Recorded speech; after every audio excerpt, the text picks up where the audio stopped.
الحمدللہ رب العالمین والصلاة والسلام علی سید الانبیاء والمرسلین اما بعد فاعوذ باللہ من الشیطان الرجیم بسم اللہ الرحمن الرحیم الصلاة والسلام علیک یا رسول اللہ وعلی آلک واصحابک یا حبیب اللہ۔ محترم اور پیارے اسلام بھائی اور مدنی چینل کے ناظرین، سلسلہ ہے ہمارا احکام قرآن۔ اس سلسلے میں قرآن مجید فرقان حمید کی ان آیات پر گفتگو کی جاتی ہے جو فقہی احکام سے متعلق ہیں۔ حج کے مہینے شروع ہو چکے ہیں، شوال المکرم سے حج کے مہینے شروع ہو جاتے ہیں، اور اسی کی مناسبت سے سورہ بقرہ کی 2 آیات کا ہم نے انتخاب کیا ہے۔ ایک ہے آیت نمبر 189 189 اور دوسری ہے 197 197۔ سب سے پہلی آیت مبارکہ کی تلاوت اور ترجمہ سنتے ہیں۔ قرآن کی روشنی يسألونك عن الأهلة قل هي مواقيت للناس والحج وليس البر بأن تأتوا البيوت من ظهورها ولكن البر من اتقى وأتوا البيوت من أبوابها واتقوا الله لعلكم تفلحون۔ تم سے نئے چاند کو پوچھتے ہیں، تم فرما دو وہ وقت کی علامتیں ہیں لوگوں اور حج کے لیے، اور یہ کچھ بھلائی نہیں کہ گھروں میں پچیت یعنی پچھلی دیوار توڑ کر آؤ، ہاں بھلائی تو پرہیزگاری ہے، اور گھروں میں دروازوں سے آؤ اور اللہ سے ڈرتے رہو اس امید پر کہ فلاح پاؤ۔ اس آیت مبارکہ کے اندر جو موضوعات بیان کیے گئے اس میں سے ایک مرکزی موضوع یہ ہے کہ لوگوں نے چاند کے بارے میں پوچھا اور اس کی حکمت نبی اکرم علیہ السلام نے بیان فرمائی۔ دوسری بات یہ بیان کی گئی کہ کفار کے اندر ایک عادت تھی، اور پھر جب لوگ مسلمان ہوئے تو ان کی عادت بھی اندر بھی یہ عادت شامل رہی، اور قرآن مجید فرقان حمید کی اس آیت مبارکہ میں اس عادت کی مذمت بیان کی گئی، اور پھر لوگوں نے وہ عادت چھوڑ دی کہ جب وہ احرام باندھتے تھے، احرام باندھنے کے بعد پھر اپنے گھر کے اگلے دروازے سے نہیں آتے تھے۔ گویا کہ اصل فلسفہ یہ تھا کہ وہ لوگ چھت کے نیچے سے نہیں گزرتے تھے، چھت کے نیچے نہیں رہتے تھے، خیمہ ہو یا پکے گھر ہوں یا کسی بھی طرح کے گھر ہوں، پھر وہ ایسا طریقہ استعمال نہیں کرتے تھے کہ گھر کے اندر داخل ہوں، بلکہ دروازے سے بھی اگر وہ گزریں گے تو لا محالہ دروازے کے اوپر جو منڈیر ہوگی اس سے گزرنا پایا جائے گا۔ تو اس کا نتیجہ یہ نکالتے تھے کہ پچھلی دیوار کو جا کے توڑ دیا کرتے تھے، سیڑھی چڑھ کر آیا کرتے تھے۔ قرآن مجید فرقان حمید نے اس بات کی مذمت بیان فرمائی کہ اللہ تعالیٰ نے تو ایسا کچھ حرام قرار نہیں دیا، لوگ اپنی طرف سے اسے حرام سمجھ رہے ہیں۔ تو اس آیت مبارکہ کے اندر یہ 2-3 مرکزی باتیں بیان ہوئیں جو سورہ بقرہ کی آیت نمبر 197 ہے۔ آئیے اس کی تلاوت اور ترجمہ سنتے ہیں۔ الحج أشهر معلومات فمن فرد فيهن الحج فلا رفث ولا فسوق ولا جدال في الحج وما تفعلوا من خير يعلمه الله وتزودوا فإن خير الزاد التقوى واتقون يا أولي الألباب۔ حج کے کئی مہینے ہیں جانے ہوئے، تو جو ان میں حج کی نیت کرے تو نہ عورتوں کے سامنے صحبت کا تذکرہ ہو، نہ کوئی گناہ، نہ کسی سے جھگڑا حج کے وقت تک، اور تم جو بھلائی کرو اللہ اسے جانتا ہے، اور توشہ یعنی سفر کا خرچ ساتھ لو کہ سب سے بہتر توشہ پرہیزگاری ہے، اور مجھ سے ڈرتے رہو اے عقل والو۔ اس آیت مبارکہ کے اندر بھی حج کے مہینوں کا ذکر ہوا، اور اس کے بعد جو حج کا احرام باندھ لے پھر رفث اور فسوق، لڑائی نہیں کرنی، جھگڑا نہیں کرنا، اور کوئی ایسی بات نہیں کرنی بیویوں کے سامنے جس سے شہوت پیدا ہو۔ پھر سفر حج کے اندر زیادہ راہ کیا ہونا چاہیے، اس بات پر گفتگو کی گئی۔ تو یہ 2-3 مرکزی موضوعات ہیں جو اس آیت مبارکہ میں زیر بحث آئیں گے۔ آئیے اجمالی طور پر دیکھتے ہیں آج ہم ان دونوں آیات کے تحت کن نکات پر گفتگو کریں گے۔ قرآن کی روشنی۔ آیات مبارکہ کے ضمن میں زیر بحث لائے جانے والے نکات۔ نمبر 1، آیت نمبر 189 کا شان نزول کیا ہے؟ نمبر 2، قرآن پاک میں اس امت کے کون سے سوالات کا جواب دیا گیا ہے؟ نمبر 3، چاند کی تاریخ پر لوگوں کے دینی و دنیاوی معاملات کس طرح مبنی ہیں؟ نمبر 4، حج کے مواقیت زمانی اور مواقیت مکانی کیا ہیں؟ نمبر 5، کسی بھی چیز کو اپنی طرف سے حرام سمجھنا جہالت ہے۔ نمبر 6، حج کے احرام کے بعد کیا احکامات شروع ہو جاتے ہیں؟ نمبر 7، سفر حج میں سب سے اہم زاد سفر کیا ہے؟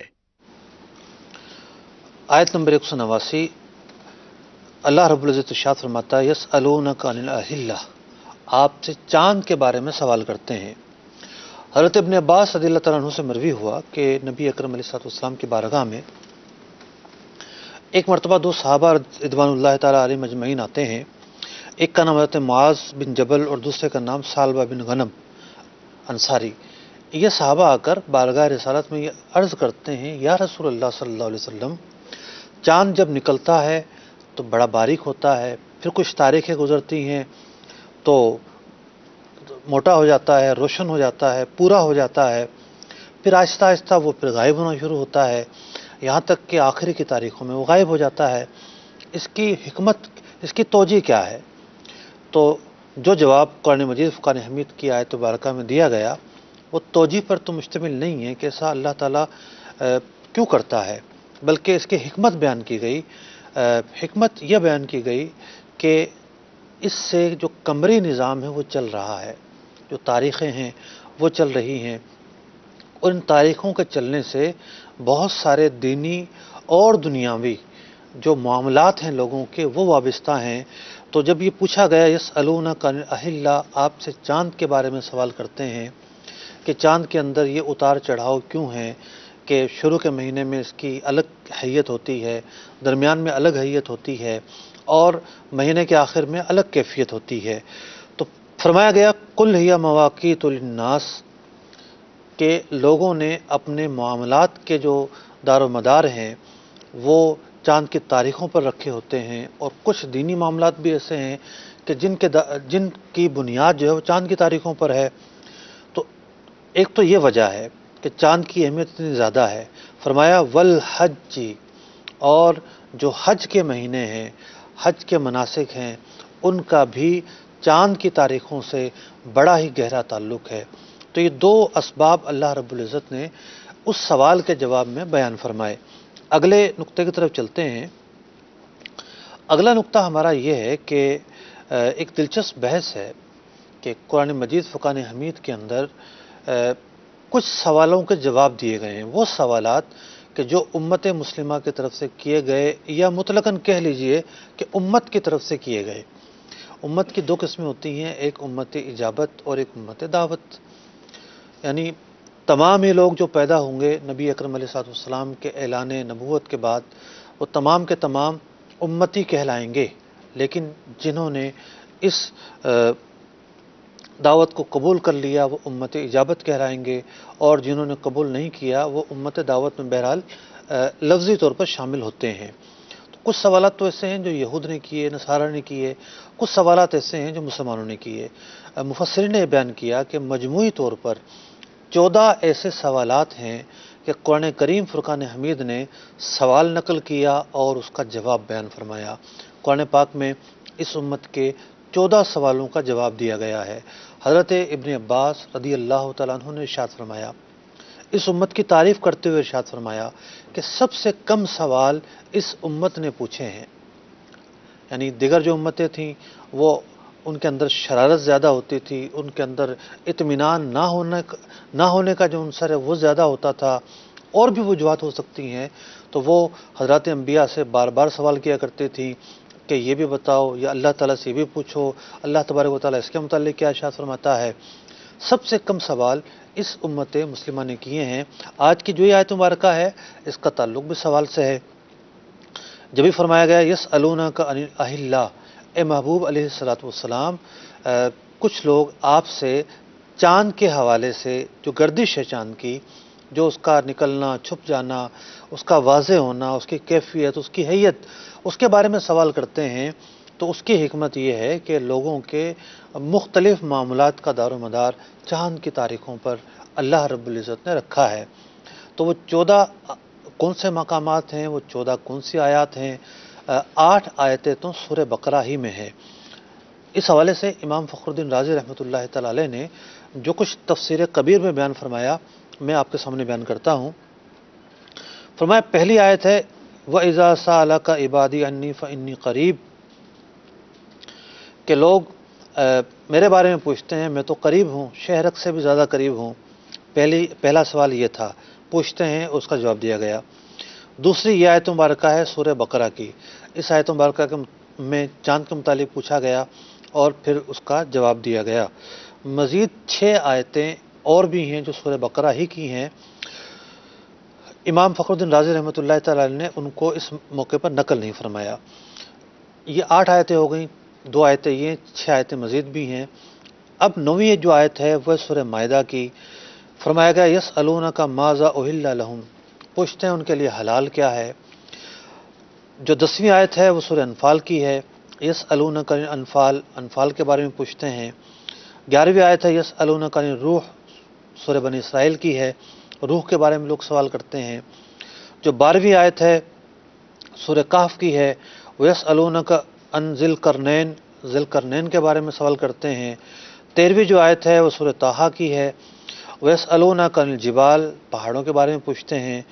14ویں جو آیت ہے وہ سورہ نازعات کی ہے، یسألونک عن الساعہ، قیامت کے بارے میں آپ سے پوچھتے ہیں۔ تو 14 وہ مقامات ہیں کہ اس امت کی طرف سے سوال پوچھے گئے، اللہ رب العزت نے ان کا جواب دیا، اور قرآن مجید فرقان حمید میں یہ سوال اور جواب نقل کر دیے گئے۔ ورنہ سوالات تو زیادہ ہوں گے، صرف 14 نہیں ہوں گے، لیکن سوال اور جواب جو قرآن پاک میں بیان ہوئے وہ 14 ہیں۔ اس کے علاوہ بھی سوالات ہوتے رہے اور جوابات بھی آتے رہے۔ اگلے نقطے کی طرف چلتے ہیں۔ ہمارا اگلا نقطہ یہ ہے کہ چاند کے حوالے سے دینی اور دنیاوی جو معاملات ہیں ان کا مدار کس کس طریقے سے ہے۔ تو علماء نے بڑی تفصیل کے ساتھ اس پر گفتگو کی کہ مسلمانوں کے اندر شروع سے یہ رائج رہا ہے کہ اپنے جو معاملات ہیں، دنیاوی معاملات بھی وہ چاند کے اعتبار سے شمار کرتے تھے۔ مثال کے طور پر، ہاں جناب ادھار میں سودا خریدا ہے، کب ادائیگی ہوگی؟ 1 ذی الحجہ کو لے لیجئے گا۔ اچھا جناب کرائے پہ کوئی مکان لیا ہے، کب تک یہ کرایہ جاری رہے گا؟ جی 1 رمضان تک جاری رہے گا۔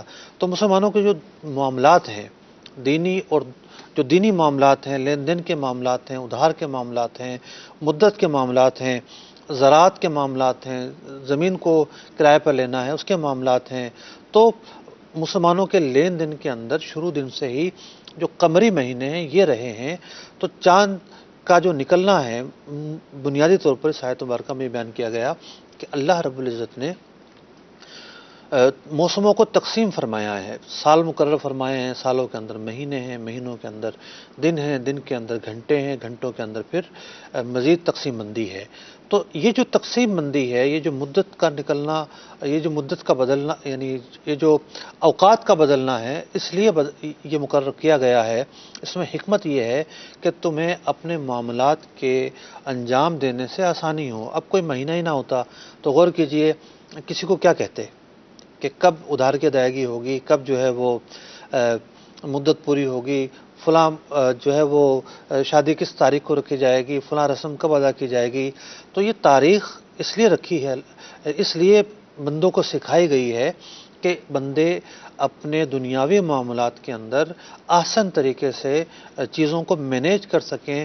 تو جو اللہ تعالیٰ نے ہمیں یہ نظام سکھایا ہے، ٹائم مینجمنٹ کا نظام، اس سے ہم دنیاوی طور پر فائدہ اٹھاتے ہیں۔ تو ایک تو یہ بیان کیا گیا کہ مواقیت للناس، لوگوں کے اندر جو ٹائم مینجمنٹ رکھی گئی، لوگ اس سے فائدہ اٹھاتے ہیں، سہولت اٹھاتے ہیں، اس میں یہ حکمت ہے۔ چونکہ مسلمانوں کے اندر قمری مہینے رائج ہوتے ہیں، لہٰذا یہ فرمایا گیا کہ چاند کے مہینوں کا حساب کرنا لوگوں کی عادت ہے، لہٰذا لوگ اس سے فائدہ اٹھاتے ہیں۔ اور دوسری بات یہ بیان فرمائی گئی والحج، اور جو حج جیسی عبادت ہے اس کا دار و مدار بھی چاند کی تاریخوں پر ہے۔ 9 ذی الحجہ کو میدان عرفات میں لوگ جمع ہوتے ہیں، وقوف عرفہ 9 ذی الحجہ کو ہوتا ہے۔ جیسے ظہر کا وقت شروع ہوتا ہے وقوف کا وقت شروع ہو جاتا ہے۔ اسی طریقے سے اور بہت سارے دینی احکام ایسے ہیں جن کا تعلق چاند کے حساب سے ہے۔ اب رمضان کے روزے کب آئیں گے؟ جب رمضان کا چاند نظر آئے گا تو رمضان کا مہینہ شروع ہوگا، اور رمضان کے مہینے کے اندر رات میں تراویح پڑھی جائے گی اور دن کے وقت روزہ رکھا جائے گا۔ اسی طریقے سے بلوغت، اگر علامات بلوغت نہیں پائی جاتی، کوئی لڑکا ہے یا لڑکی ہے، اگر علامات پائی جاتی ہیں، مثال کے طور پر احتلام ایک بڑی علامت ہے، اگر علامات نہیں پائی جاتی تو 15 سال کا جس دن ہوگا وہ بالغ ہو جائے گا، مکلف ہو جائے گا، احکام شرع کا پابند ہو جائے گا۔ وہ جو نابالغی کی کیفیت تھی، وہ جو رخصت تھی، تخفیف تھی، وہ جو ایک الگ نوعیت تھی، اب وہ ختم ہو جائے گی۔ اب جب بات یہ ہے کہ 15 سال جیسے ہی ہوئے بلوغت لازمی طور پر شروع ہو جانی ہے، سوال یہ پیدا ہوتا ہے کون سی تاریخوں کا حساب ہوگا؟ تو اس کے اندر شمسی یا انگریزی تاریخوں کا حساب نہیں ہوتا، بلکہ اس کے اندر قمری تاریخوں کا حساب ہوتا ہے۔ چاند کے حساب سے دیکھنا ہوتا ہے کہ عمر کتنی بنی ہے۔ عام طور پر جو انگریزی سال ہوتے ہیں اس میں 365 دن ہوتے ہیں، لیکن جو چاند کے حساب سے سال بنتا ہے وہ 365 کا نہیں بنتا، کم دنوں کا بنتا ہے۔ 10، 11، 12 تاریخوں کا اس سے آگے پیچھے فرق ہر سال رہتا ہے، تو یوں 15 سال پر تو کئی مہینوں کا فرق آ جائے گا۔ تو اپنے معاملات کو درست انجام دینے کے لیے یہ پتہ ہونا ضروری ہے کہ چاند کے حساب سے کتنی عمر ہو گئی، تاکہ بلوغت کا صحیح جو وقت ہے اس کا تعین ہو سکے، اور اس وقت کے تعین ہونے میں اگر غلطی ہوگی تو بہت ساری عبادات کی ادائیگی میں غفلت ہو سکتی ہے، ہو سکتا ہے بعض صورتوں میں بندہ گناہ گار ہو۔ اسی اعتبار سے عیدین جو ہے، عید کی نمازیں پڑھی جاتی ہیں، چونکہ عید کا دن مقرر ہے۔ میٹھی عید جو ہے عید الفطر وہ 1 شوال کو ہوتی ہے، عید الاضحیٰ جو ہے وہ 10 ذی الحجہ کو ہوتی ہے۔ تو یہ 1 شوال اور 10 ذی الحجہ یہ چاند کے مہینے ہیں، چاند کے مہینوں سے ان کا اعتبار ہوگا۔ اسی طریقے سے ایام نہر قربانی کا وقت کب تک باقی ہے، چاند کے حساب سے اس کا حساب ہوگا۔ ایام تشریق ہو گئے، کب سے شروع ہوں گے اور کب ختم ہوں گے، چاند کے اعتبار سے اس کا حساب ہوتا ہے۔ اسی طریقے سے عدت، مثال کے طور پر کسی کا انتقال ہو گیا اور اس کی بیوہ اب عدت میں بیٹھے گی 4 مہینے 10 دن اس نے عدت کرنی ہے، اگر وہ حاملہ نہیں ہے تو۔ اب 4 مہینے 10 دن جو عدت کرنی ہے، اس کی 2 صورتیں بنتی ہیں۔ ایک صورت تو یہ بنتی ہے کہ پہلی تاریخ کو انتقال نہیں ہوا بلکہ شوہر کا انتقال درمیان میں ہوا ہے۔ اگر درمیان میں انتقال ہوا ہے تو 30 دن کے حساب سے مہینے لگائے جائیں گے، چاند کو فالو نہیں کیا جائے گا۔ اگر پہلی تاریخ کو ہی انتقال ہوا ہے، اب چاند کو فالو کرنا ہے۔ چاند 29 کا ہے تو 29 کا مہینہ ہوگا، اور 30 کا ہے تو 30 کا مہینہ ہوگا۔ تو یوں عدت کی ایک صورت ایسی ہے جس میں چاند کی تاریخ کو فالو کیا جاتا ہے۔ اس کے علاوہ بھی بہت سارے ایسے معاملات ہیں کہ جن کے اندر چاند کی تاریخیں رکھی جاتی ہیں، اور اگر ایام کو لے لیا جائے، وہ ایام جن میں فضائل رکھے گئے ہیں، وہ شب قرآن ہو گئی، یعنی شب نزول قرآن 27 رمضان مبارک، وہ 27 رجب ہو گئی، وہ 15 شعبان کی رات ہو گئی، تو جو خصوصی ایام ہیں، 10 محرم کا دن یا رات ہو گئی، تو ان تاریخوں کا جو آنا ہے، ان تاریخوں کا جو دستیاب ہونا ہے، ان تاریخوں کو جو ہم پاتے ہیں وہ قمری حساب سے ہی پاتے ہیں۔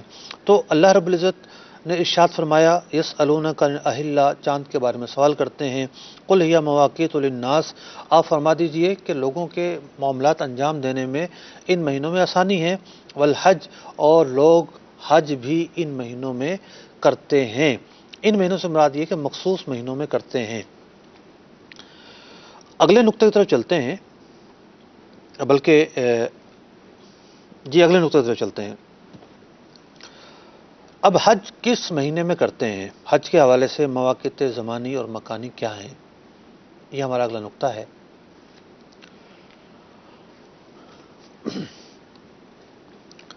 اب حج کے حوالے سے دیکھیے، 1 شوال سے جو مناسک حج ہے اس کی ادائیگی شروع ہو جاتی ہے، یعنی شروع ہو سکتی ہے۔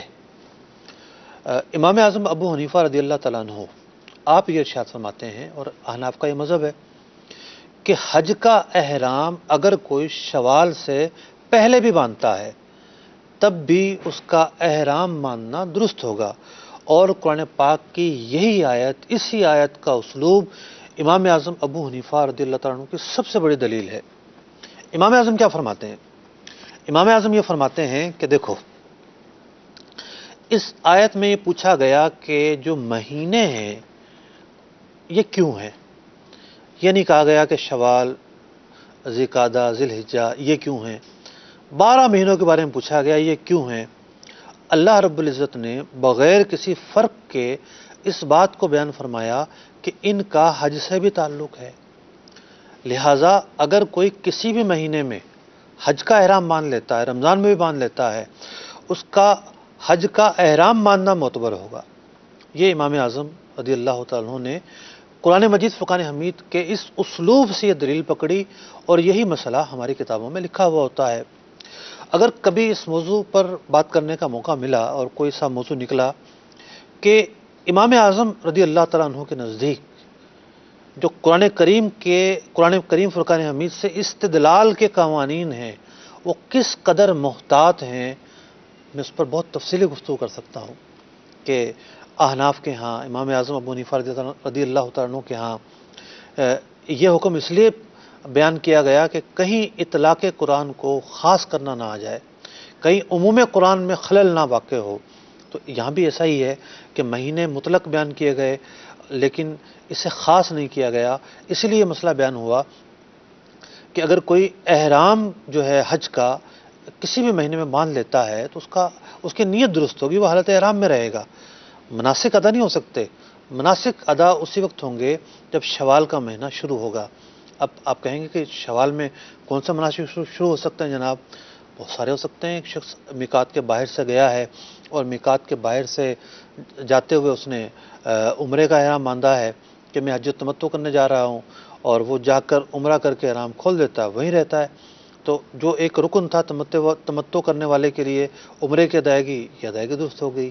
اسی طریقے سے کوئی قران کا احرام باندھ کر جاتا ہے، وہاں جا کر عمرہ کرتا ہے اور طواف قدوم کرتا ہے اور اسی احرام میں رہتا ہے، تب بھی ٹھیک ہے۔ اسی طریقے سے کچھ شوال کے ہی مہینے میں حج افراد کا احرام باندھ کر جاتا ہے اور اگر میقات کے باہر سے جا رہا ہے اور طواف قدوم کرتا ہے تب بھی ٹھیک ہے۔ تو یوں مناسک حج کی جو ادائیگی ہے، یعنی حج کے جو مناسک ہیں وہ دو طرح کے ہیں۔ ایک وہ مناسک ہیں جو وقوف عرفہ سے پہلے پائے جاتے ہیں، 9 ذو الحجہ کو حج ہوتا ہے، اس سے پہلے وہ مناسک پائے جاتے ہیں، اس میں تمتع کرنے والے کا عمرہ ہو گیا، قران کرنے والے کا عمرہ اور طواف قدوم ہو گیا۔ اسی طریقے سے اگر کوئی آفاق سے حج افراد کرنے جائے گا، اس کا طواف قدوم ہو گیا، کیونکہ جو آفاق سے نہیں جائے گا اور حج افراد کر رہا ہے اس پر طواف قدوم نہیں ہے۔ اسی طریقے سے حج کی جو سعی ہے وہ حج سے پہلے ہو سکتی ہے۔ تو کچھ مناسک، کچھ ارکان، کچھ اعمال، کچھ افعال ایسے ہیں کہ جو حج سے پہلے ہو سکتے ہیں، تو وہ یکم شوال سے کسی بھی موقع پر ادا کیے جا سکتے ہیں۔ اس لیے یہ کہا گیا کہ جو حج کا میقات زمانی ہے وہ یکم شوال سے لے کر 10 ذو الحجہ تک ہے۔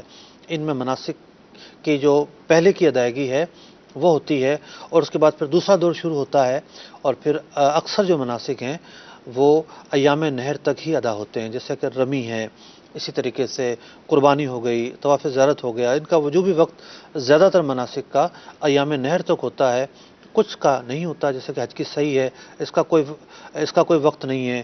اسی طریقے سے جو طواف وداع ہے جن لوگوں پر واجب ہے، اس کا کوئی وقت نہیں ہے۔ تو یوں اکثر افعال کا تعلق پھر ایام نہر تک رہتا ہے۔ اب بات یہ ہوئی، ہمارا عنوان یہ تھا کہ حج کے حوالے سے 2 طرح کی میقاتیں ہیں۔ ایک ہے میقات زمانی کہ رکن کس وقت ادا ہونا ہے، یہ میقات زمانی کہلاتی ہے، مواقیت زمانیہ کہلاتی ہے۔ اور ایک ہے میقات مکانی کہ کہاں سے افعال کرنے ہیں۔ تو جو حج کا احرام باندھنے کے لیے جو آفاق میں رہتے ہیں یا عمرے کا احرام باندھنے کے لیے 5 میقاتیں بیان کی گئی ہیں. ایک یلملم کی میقات ہے جو یمن کے لوگوں کے لیے بنائی گئی تھی، اور پاک و ہند کے جو لوگ جاتے ہیں ان کے راستے میں بھی یہی میقات پڑتی ہے. دوسری میقات جوفا میں ہے، یہ میقات شام سے آنے والوں کے لیے ہے. تیسری میقات مدینہ منورہ میں ہے جس کا نام ذوالحلیفہ ہے. چوتھی میقات ذات عرق اس کا نام ہے، یہ عراق سے آنے والوں کے لیے ہے. پانچویں جو میقات ہے اس کا نام ہے ذات قرن، نجد سے آنے والوں کے لیے ہے. طائف کے جو لوگ ہیں وہ اسی میقات سے آتے ہیں، اور اس میقات پر 2 مساجد ہیں. ایک مسجد کا نام ہے سیل کبیر یا ذات قرن، دونوں نام لکھے ہوئے ہیں، اور دوسری مسجد کا نام ہے وادی محرم یا میقات الہدا. تو یہ 2 یعنی اس میقات پر 2 مسجدیں بنی ہوئی ہیں الگ الگ جگہوں پر. بہت وسیع ایریا ہے تو اس لیے محاذات بہت لمبی ہیں، اس لیے یہاں 2 مساجد بنائی گئی ہیں. تو یہ حج کے حوالے سے، حج کے مہینے شروع ہو چکے ہیں، میقات مکانیہ جو ہیں اس کے حوالے سے میں نے مختصر گفتگو کی. اگلے نقطے کی طرف چلتے ہیں. ہمارا اگلا نقطہ یہ ہے کہ کسی بھی چیز کو اپنی طرف سے حرام سمجھنا جہالت ہے. بات یہ ہو رہی ہے کہ اسی آیت مبارکہ میں 189 جو آیت مبارکہ ہے، اللہ رب العزت نے یہ ارشاد فرمایا وَلَيْسَ الْبِرُّ بِأَن تَأْتُوا الْبُيُوتَ مِن ظُهُورِهَا، کہ اس بات میں کوئی نیکی نہیں ہے کہ تم گھر کے پچھواڑے سے آؤ، پیچھے کی دیوار توڑ کر آؤ، سیڑھی چڑھ کر آؤ. اس بات میں کوئی نیکی نہیں ہے. اس کو نیکی سمجھنا غلط ہے، اور اس کا خلاف کرنا کہ جناب اگر سامنے سے آئے تو حرام ہو جائے گا، یہ جہالت ہے. تو اس بات کا رد بیان فرمایا. میں عرض کر چکا ابتدائی سلسلہ میں کہ ہوتا یہ تھا کہ جب لوگ احرام باندھتے تھے، احرام باندھنے کے بعد چھت کے نیچے نہیں رہتے تھے. اگر احرام باندھ کے نکل گئے گھر سے اور پھر کسی کام سے گھر واپس آنا ہوا، اب دروازے سے کیسے جائیں؟ دروازے کے اوپر تو منڈیر بنی ہوگی، دروازے کے اوپر چھجا نما کوئی چیز بنی ہوگی، تو چھت کے نیچے سے گزرنا پایا جائے گا. تو کوئی سیڑھی چڑھ کر جا رہا ہوتا تھا جناب سائڈ کی دیوار سے، کوئی پچھلی دیوار کو جا کر توڑتا، پوری نقب لگاتا اور دیوار توڑ کے پھر گھر میں داخل ہوتا. تو یہ مشقت، یہ دقت اور یہ ایک جاہلانہ اہتمام، اس کی کرنے کی کیا وجہ ہے؟ اللہ تعالیٰ نے تو کوئی حکم نہیں دیا کہ اگر تم دروازے سے داخل ہوئے تو مطلب کہ حرام کام ہو جائے گا. اللہ تعالیٰ نے تو کوئی حرام کام ایسا قرار نہیں دیا. تو پھر اپنی مرضی سے کسی بات کو کیوں حرام ٹھہراتے ہو؟ اس آیت مبارکہ میں اس بات کو بیان کیا. فرمایا گیا وَلَكِنَّ الْبِرَّ مَنِ اتَّقَىٰ، اور نیکی یہ ہے کہ اللہ سے ڈرنا، اللہ تعالیٰ کے جو حلال کردہ کام ہیں ان کو اختیار کرنا، جو حرام کردہ کام ہے ان سے بچنا، یہ نیکی ہے. کسی چیز کو از خود اپنے اوپر حرام ٹھہرا لینا یہ نیکی نہیں ہے. فرمایا گیا وَأْتُوا الْبُيُوتَ مِنْ أَبْوَابِهَا، سیدھے راستے سے ہی آؤ. وَاتَّقُوا اللَّهَ لَعَلَّكُمْ تُفْلِحُونَ، اللہ سے ڈرو فلاح پا جاؤ گے. آج ہم اپنے معاشرے میں دیکھتے ہیں ہمارے ہاں 3 طرح کی چیزیں ہیں. ایک ہے لوگوں کا رسم اور رواج. لوگ کسی کام کو رسم کے طور پر کرتے ہیں، رواج کے طور پر کرتے ہیں. شریعت یہ کہتی ہے کہ اگر اس کام کے اندر کوئی خلاف شرع کام نہیں پایا جاتا تو کوئی حرج نہیں ہے. مثال کے طور پر ہمارے ہاں شادیوں کے اندر مہندی لگانے کا سلسلہ ہوتا ہے کہ جب اس شادی سے پہلے ایک تقریب ہوگی، مہندی کی تقریب یا مائیوں کی تقریب. اگر اس تقریب کے اندر گانے باجے نہ ہوں، اس تقریب کے اندر بے پردگی نہ ہو، مخلوط گیدرنگ نہ ہو، ڈانس نہ ہو، اس کے اندر جو ہے وہ کسی بھی قسم کی غیر شرعی بات نہ پائی جائے، تو شادی سے پہلے ایسا اہتمام کرنا اور بچیوں کا مہندی لگانا، لڑکیوں کا لگانا، مرد تو نہیں لگا سکتے، اس میں فی نفسی کوئی خراب بات نہیں تھی. لیکن جو موجودہ زمانہ ہے اس کے اندر شاید ہی ایسے گھرانے پائے جاتے ہوں جس کے اندر یہ رسم خیر خیریت سے گزر جاتی ہو، گناہ کیے بغیر گزر جاتی ہو. تو اسی طریقے سے کسی کے ہاں بچہ پیدا ہوتا ہے اور وہ لے کر مٹھائی تقسیم کرتا ہے جناب. خاص طور پر لڑکا پیدا ہوتا ہے تو مٹھائی تقسیم کی جاتی ہے. اب شریعت میں تو کہیں بھی لکھا ہوا نہیں ہے کہ جناب بچہ جب لڑکا پیدا ہو تو مٹھائی تقسیم کی جانی ہے. تو یہ ہمارے ہاں ایک رسم ہے. تو یہ رسم ہے، اس میں کوئی خلاف شرع چیز نہیں پائی جاتی. تو رسم کو، رواج کو غلط نہیں کہہ سکتے مطلقاً. رواج اور رسم حلال ہے، جیسا کہ سہرا باندھنا ہے. تو آج کل تو اس کا رواج کم ہوتا جا رہا ہے، تو اگر رواج کے طور پر کوئی سہرا باندھتا ہے تو کوئی حرج نہیں ہے، اس میں کوئی گناہ کی بات نہیں ہے۔ تو پہلی کیٹیگری یہ ہے، پہلی شک یا پہلی چیز یہ ہے کہ بعض کام جو کیے جاتے ہیں شب و روز، وہ بطور رواج کیے جاتے ہیں، بطور رسم کیے جاتے ہیں، تو اس کے کرنے میں اگر شریعت کی خلاف ورزی نہیں پائی جاتی، گناہ کا صدور نہیں ہوتا، کوئی بھی خلاف شرع کام نہیں ہوتا، تو وہ جائز ہیں، انہیں جائز کہا جائے گا۔ دوسری چیز یہ ہے کہ کچھ کام کیے تو جاتے ہیں، لیکن یہ سمجھا جاتا ہے کہ اگر یہ کام ہم نہیں کریں گے تو وبال آ جائے گا، مشکل آ جائے گی، گناہ ہو جائے گا، یہ کام تو کرنا ہی کرنا ہے جناب۔ تو یہ جو سمجھنا ہے لازم ہونا، یعنی جب آپ یہ سمجھ رہے ہیں کہ جی گناہ ہو جائے گا اور وبال ہو جائے گا اور عذاب آ جائے گا، اس کا مطلب تو یہ ہوا نا کہ اس کو آپ دینی طور پر لازم سمجھ رہے ہیں، اور وہ دینی طور پر لازم ہونا، تو یہی وہ موقع ہے کہ قرآن مجید فرقان حمید کی اس آیت مبارکہ میں جس کیفیت اور جس نوعیت سے روکا گیا ہے، یہ وہی نوعیت ہے۔ مثال کے طور پر ہمارے ہاں صوم ہوتا ہے، چہلم ہوتا ہے، اب کسی کی گنجائش نہ ہو، کسی کے پاس پیسے نہ ہو، پہلے سے وہ مقروض ہے، تو یہ تو دینی کام ہے، اور دینی کاموں کے اعتبار سے ان کا حکم یہ ہے کہ مستحب ہے، کر لیا جائے تو اچھی بات ہے، نہ کیا جائے تو گناہ نہیں ہے۔ اب کوئی قرضہ لے کر کرے، کوئی اس خوف سے کرے کہ نہیں کروں گا تو گناہ گار ہو جاؤں گا، یہ سمجھنا اس کا غلط ہوگا۔ تو یہاں اس کی نیت صحیح کروائی جائے گی، آپ کے پاس تھوڑی سی گنجائش ہے، تھوڑا سا اہتمام کر لو۔ یہ نہیں کہا جائے گا کہ جناب کرو ہی نہیں، جتنی غلطی پائی جا رہی ہے اتنی غلطی کو درست کیا جائے گا، اتنی غلطی کو سدھارا جائے گا۔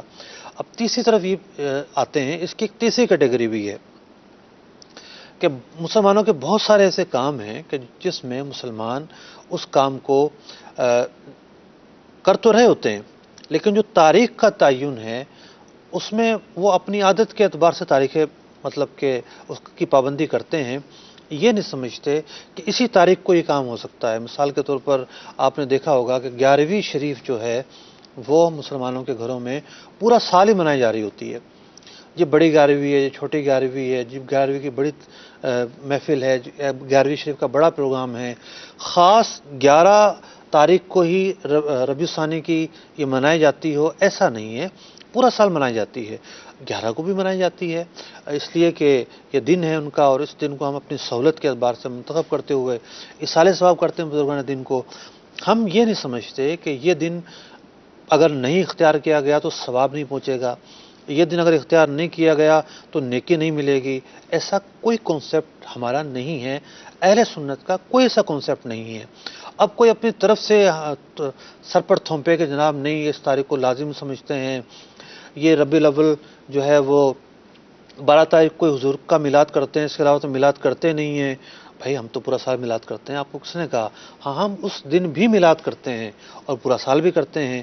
ہم یہ سمجھتے ہیں کہ اپنی سہولت کے تعلق سے، اپنے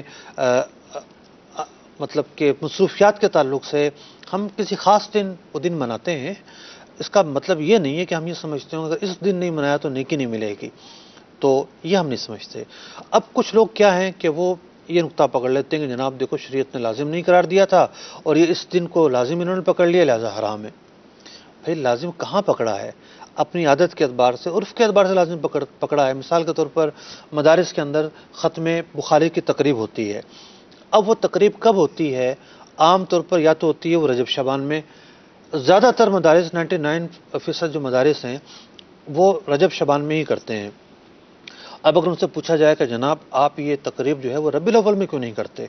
کہیں گے چونکہ بخاری شریف کی جب کلاسیں ہو رہی ہوتی ہیں تو جو طلباء کی کلاس کا جو سال ہے وہ رجب شعبان میں ختم ہوتا ہے، لہذا ہم اس موقع کی مناسبت سے ایک انتظامی طور پر ہم ان دنوں میں ہی کرتے ہیں، حدیث پڑھی جاتی ہے، پروگرام ہوتا ہے، اور یہ پروگرام وہ پروگرام ہے جس میں ثواب ملتا ہے، تو اس کے لیے کوئی مہینہ اور کوئی تاریخ خاص کی گئی ہے نا، لیکن یہ مہینہ اور تاریخ اس لیے خاص نہیں کی گئی کہ انہی دنوں میں یہ پروگرام کریں گے تو ثواب ملے گا، بلکہ اپنی سہولت کے اعتبار سے، تعلیمی سال اس اعتبار سے چلتا ہے۔ اگر مثال کے طور پر اسکولوں کی طرح جون جولائی کا معاملہ آ جائے اور اپریل سے کلاسیں شروع ہوں تو پھر شاید مہینے بدل جائیں گے. تو انتظامی سہولت کو دیکھتے ہوئے، تعلیمی سال کو دیکھتے ہوئے عام طور پر مدارس کے اندر رجب شعبان میں ختم بخاری کی تقریب ہوتی ہے. تو بات تو وہی آ جاتی ہے جو ہم کہہ رہے ہیں کہ اپنی سہولت کے پیش نظر مخصوص تاریخوں میں یا مخصوص مہینوں میں کسی پروگرام کا انعقاد کرنا، یہ کوئی شریعت میں اضافہ نہیں ہے، شریعت میں کوئی تغیر نہیں ہے، شریعت میں کوئی تبدیلی نہیں ہے، بلکہ شریعت کے بنائے ہوئے کاموں میں یہ ایک سہولت ہے. ایک صحابیہ رضی اللہ تعالیٰ عنہ، وہ مسجد کے باہر آ کے بیٹھ جاتی تھیں جمعے کے دن، اور مسجد کے باہر جمعے کے دن وہ آتی تھیں، بیٹھ کے صدقہ اور خیرات کیا کرتی تھی. ان کا یہ معمول تھا. تو انہوں نے یہ سمجھا کہ مجھے جمعے کے دن سہولت ہے، جمعے کے دن وہ آ کے بیٹھ گئی. نبی اکرم علیہ الصلوۃ والسلام بھی بعض افعال ایسے ہیں کہ وہ مخصوص دنوں میں کیا کرتے تھے. تو یوں اپنی سہولت کے لیے مخصوص دن کا تعین کسی نفلی عبادت کے لیے، ہاں جو اللہ اور اس کے رسول نے تاریخیں متعین کر دیں، دن متعین کر دیے، ایام متعین کر دیے، اس میں تو کوئی تغیر اور تبدل ہو ہی نہیں سکتا نا. لیکن جہاں بالکل آزادی ہے تو وہاں وہ اعمال کیے جا سکتے ہیں، جیسا کہ درود پاک کے متعلق آیت درود موجود ہے، یا ایھا الذین آمنوا صلوا علیہ وسلموا تسلیما، اے ایمان والو نبی اکرم علیہ الصلوۃ والسلام پر درود بھیجو، سلام بھیجو. اب مسلمان اس میں آزاد ہیں. مسلمان چلتے پھرتے درود پاک پڑھیں، بیٹھے ہوئے پڑھیں، کھڑے ہو کر پڑھیں، نماز سے پہلے پڑھیں، نماز کا سلام پھیرنے کے بعد پڑھیں، اذان سے پہلے پڑھیں، اذان کے بعد پڑھیں. کوئی قدغن نہیں لگائی جا سکتی، کوئی قید اور روک تھام نہیں لگائی جا سکتی. تو اگر اذان سے پہلے بھی پڑھا جاتا ہے تو اس کے اندر ایک مستحسن پہلو موجود ہے. وہ مستحسن پہلو یہ ہے کہ جناب خیر و برکت کا کام ہے اذان، اور ہم ہر اچھے خیر و برکت والے کام سے پہلے درود پاک کو پڑھنا بہتر سمجھتے ہیں. اذان بھی ایک بہتر کام ہے، لہذا اس اعتبار سے اذان پڑھی جاتی ہے، اذان سے پہلے درود پاک پڑھا جاتا ہے.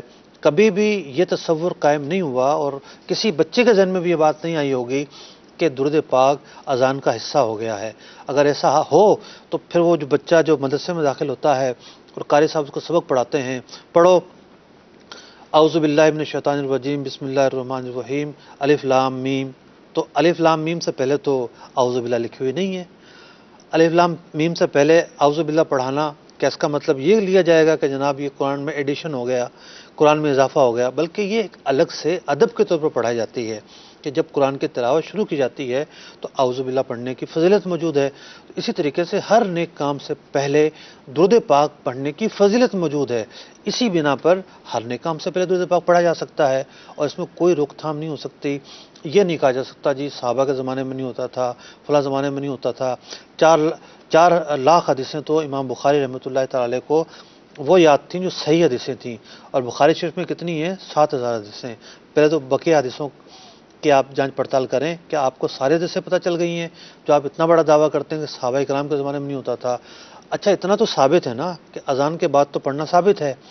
تو اذان کے بعد بھی مساجد سے آواز کمی آتی ہے درود پاک کی. ہاں جن مساجد میں میلاد ہوتا ہے ان مساجد سے آتی ہے، بلا شبہ آتی ہے، اذان سے پہلے بھی آتی ہے، اذان کے بعد بھی آتی ہے. اگلے نقطے کی طرف چلتے ہیں. اب ہم آ رہے ہیں دوسری جو آیت مبارکہ تھی اس کے مضامین کی طرف. اللہ رب العزت نے ارشاد فرمایا الحج اشہر معلومات، آیت نمبر 197 کہ حج جو ہے اس کے مہینے مشہور ہیں، معلوم ہیں، لوگوں کو پتہ ہے. اچھا زمانہ جاہلیت میں کیا ہوتا تھا کہ چونکہ جو وہ مہینے ہیں حرمت والے مہینے، اس میں جنگیں نہیں لڑی جاتی تھیں، تو جب ان کو جنگ لڑنی ہوتی تو اعلان کر دیتے کہ جناب اگلے مہینے سے رجب شروع ہوگا یا اگلے مہینے سے ربیع الاول شروع ہوگا. تو وہ مہینوں میں تغیر و تبدل کر دیا کرتے تھے، اور تغیر و تبدل کرنا ان کا انتہائی خطرناک ہوتا تھا. میں تفسیر پڑھ رہا تھا، مفتی احمد یار خان نعیمی رحمۃ اللہ تعالی علیہ تفسیر نعیمی میں یہ لکھتے ہیں کہ حضرت سیدتنا آمینہ صدیقہ رضی اللہ تعالی عنہا، ان کے بطن اقدس میں نبی اکرم علیہ الصلوۃ والسلام کی جو آمد ہوئی یہ رجب کے مہینے میں ہوئی. لیکن حضرت سیدنا عبداللہ رضی اللہ تعالیٰ عنہ نبی اکرم علیہ الصلوۃ والسلام کے والد ماجد، یہ حج کے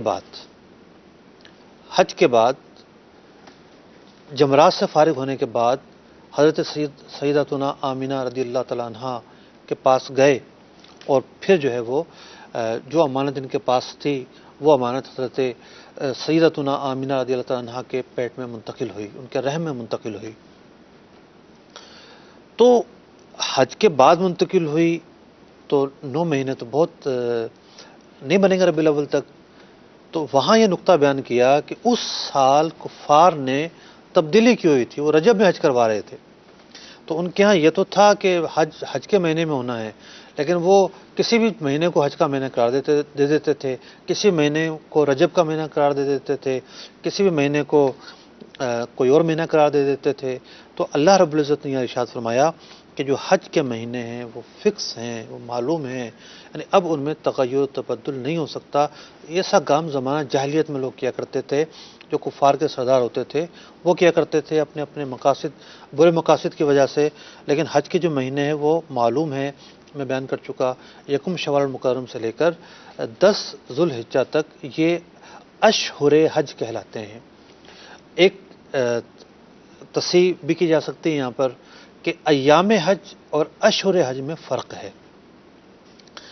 اشہر شہر کی جمع ہے اور شہر کہتے ہیں مہینے کو، اور ایام یوم کی جمع ہے، یوم کہتے ہیں دن کو۔